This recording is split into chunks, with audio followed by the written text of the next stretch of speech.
रामायण क्या है? अगर कभी पढ़ो और समझो तो आंसुओं पे काबू रखना। रामायण का एक छोटा सा वृतांत है, उसी से शायद कुछ समझा सकूं।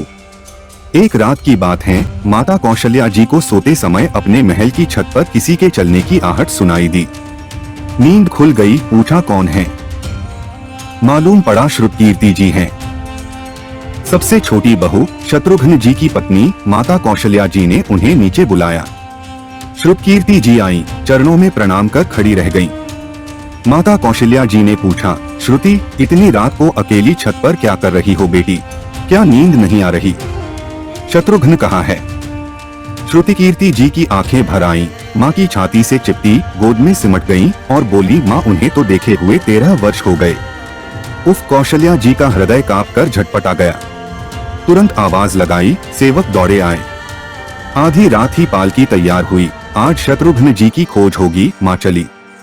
आपको मालूम है शत्रुघ्न जी कहाँ मिले? अयोध्या जी के जिस दरवाजे के बाहर भरत जी नंदीग्राम में तपस्वी होकर रहते हैं, उसी दरवाजे के भीतर एक पत्थर की शिला है। उसी शिला पर अपनी बाह का तकिया बनाकर लेटे मिले। माँ सिराहने बैठ गईं, बालों में हाथ फिराया तो शत्रुघ्न जी ने आंखें खोली। माँ उठे, चरणों में गिरे। माँ, आपने क्यों कष्ट किया? मुझे बुलवा लिया होता। माँ ने कहा, शत्रुघ्न यहाँ क्यों? शत्रुघ्न जी की रुलाई फूट पड़ी, बोले, माँ भैया राम जी पिताजी की आज्ञा से वन चले गए, भैया लक्ष्मण जी उनके पीछे चले गए, भैया भरत जी भी नंदीग्राम में हैं। क्या ये महल, ये रथ, ये राजसी वस्त्र विधाता ने मेरे ही लिए बनाए हैं? माता कौशल्या जी निरुत्तर रह गईं। देखो क्या है ये राम कथा। यह भोग की नहीं, त्याग की कथा है। यहाँ त्याग की ही प्रतियोगिता चल रही है और सभी प्रथम हैं, कोई पीछे नहीं रहा। चारों भाइयों का प्रेम और त्याग एक दूसरे के प्रति अद्भुत, अभिनव और अलौकिक हैं। रामायण जीवन जीने की सबसे उत्तम शिक्षा देती है। भगवान राम को 14 वर्ष का वनवास हुआ तो उनकी पत्नी सीता मैया ने भी सहर्ष वनवास स्वीकार कर लिया। परंतु बचपन से ही बड़े भाई की सेवा में रहने वाले लक्ष्मण जी कैसे राम जी से दूर हो जाते? माता सुमित्रा से तो उन्होंने आज्ञा ले ली थी वन जाने की, परंतु जब पत्नी उर्मिला के कक्ष की ओर बढ़ रहे थे तो सोच रहे थे कि माँ ने तो आज्ञा दे दी, परंतु उर्मिला को कैसे समझाऊंगा, क्या बोलूंगा उनसे? यही सोच विचार करके लक्ष्मण जी जैसे ही अपने कक्ष में पहुँचे तो देखा कि उर्मिला जी आरती का थाल लेके खड़ी थीं और बोली, आप मेरी चिंता छोड़ प्रभु श्री राम की सेवा में वन को जाओ, मैं आपको नहीं रोकूंगी। मेरे कारण आपकी सेवा में कोई बाधा न आए, इसलिए साथ जाने की जिद भी नहीं करूंगी। लक्ष्मण जी को कहने में संकोच हो रहा था, परंतु उनके कुछ कहने से पहले ही उर्मिला जी ने उन्हें संकोच से बाहर निकाल दिया। वास्तव में यही पत्नी का धर्म है, पति संकोच में पड़े उससे पहले ही पत्नी उसके मन की बात जानकर उसे संकोच से बाहर कर दे।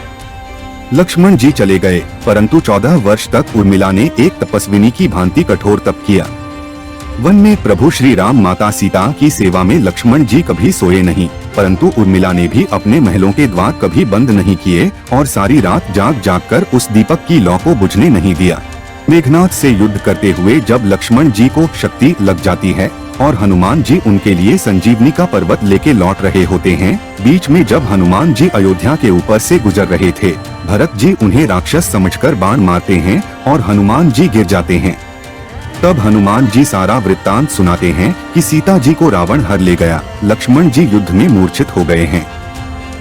यह सुनते ही कौशल्या जी कहती हैं कि राम को कहना कि लक्ष्मण के बिना अयोध्या में पैर भी मत रखना, राम वन में ही रहे। माता सुमित्रा भी कहती हैं कि राम से कहना कि कोई बात नहीं, अभी शत्रुघ्न है, मैं उसे भेज दूंगी। मेरे दोनों पुत्र राम सेवा के लिए ही तो जन्मे हैं। माताओं का प्रेम देखकर हनुमान जी की आंखों से अश्रुधारा बह रही थी, परंतु जब उन्होंने उर्मिला जी को देखा तो सोचने लगे कि यह क्यों एकदम शांत और प्रसन्न खड़ी हैं?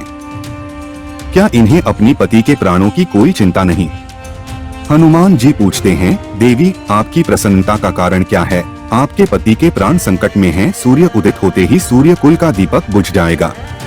उर्मिला जी का उत्तर सुनकर तीनों लोगों का कोई भी प्राणी उनकी वंदना किए बिना नहीं रह पाएगा। उर्मिला बोली, मेरा दीपक संकट में नहीं है, वो बुझ ही नहीं सकता। और रही सूर्योदय की बात, तो आप चाहें तो कुछ दिन अयोध्या में विश्राम कर लीजिए, क्योंकि आपके वहाँ पहुँचे बिना सूर्य उदित हो ही नहीं सकता। आपने कहा कि प्रभु श्री राम मेरे पति को अपनी गोद में लेकर बैठे हैं। जो योगेश्वर प्रभु श्री राम की गोदी में लेटा हो, काल उसे छू भी नहीं सकता। यह तो वो दोनों लीला कर रहे हैं। मेरे पति जब से बन गए हैं, तब से सोए नहीं हैं। उन्होंने न सोने का प्रण लिया था, इसलिए वे थोड़ी देर विश्राम कर रहे हैं, और जब भगवान की गोद मिल गई तो थोड़ा विश्राम ज्यादा हो गया, वे उठ जाएंगे। शक्ति मेरे पति को लगी ही नहीं, शक्ति तो प्रभु श्री राम जी को लगी है। मेरे पति की हर श्वास में राम है, हर धड़कन में राम, उनके रोम रोम में राम है, उनके खून की बूंद बूंद में राम है। और जब उनके शरीर और आत्मा में ही सिर्फ राम है, तो शक्ति राम जी को ही लगी, दर्द राम जी को ही हो रहा।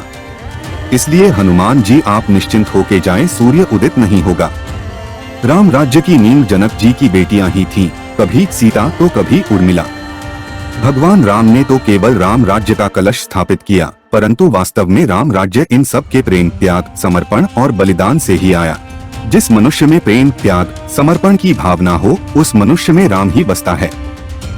कभी समय मिले तो अपने वेद, पुराण, गीता, रामायण को पढ़ने और समझने का प्रयास कीजिएगा। जीवन को एक अलग नजरिए से देखने और जीने का सुअवसर मिलेगा। लक्ष्मण सा भाई हो, कौशल्या सी माई हो, स्वामी तुम जैसा मेरा रघुराई हो। नगरी हो अयोध्या सी, रघुकुल सा घराना हो, चरण हो राघव के, जहाँ मेरा ठिकाना हो। त्याग भरत जैसा, सीता सी नारी हो, लव कुश के जैसी संतान हमारी हो। श्रद्धा हो श्रवण जैसी, सबरी सी भक्ति हो, हनुमत के जैसी निष्ठा और शक्ति हो। ये रामायण है, पुण्य कथा श्री राम की। यदि यह वीडियो आपको सार्थक लगी हो तो लाइक करना ना भूलें, साथ ही साथ अपने विचार कमेंट सेक्शन में अवश्य साझा करें। वीडियो को अपने सगे संबंधी व मित्रगणों को भी शेयर करें। मैजेस्टिक सनातनी चैनल को सब्सक्राइब करना न भूलें। जय श्री राम। धन्यवाद।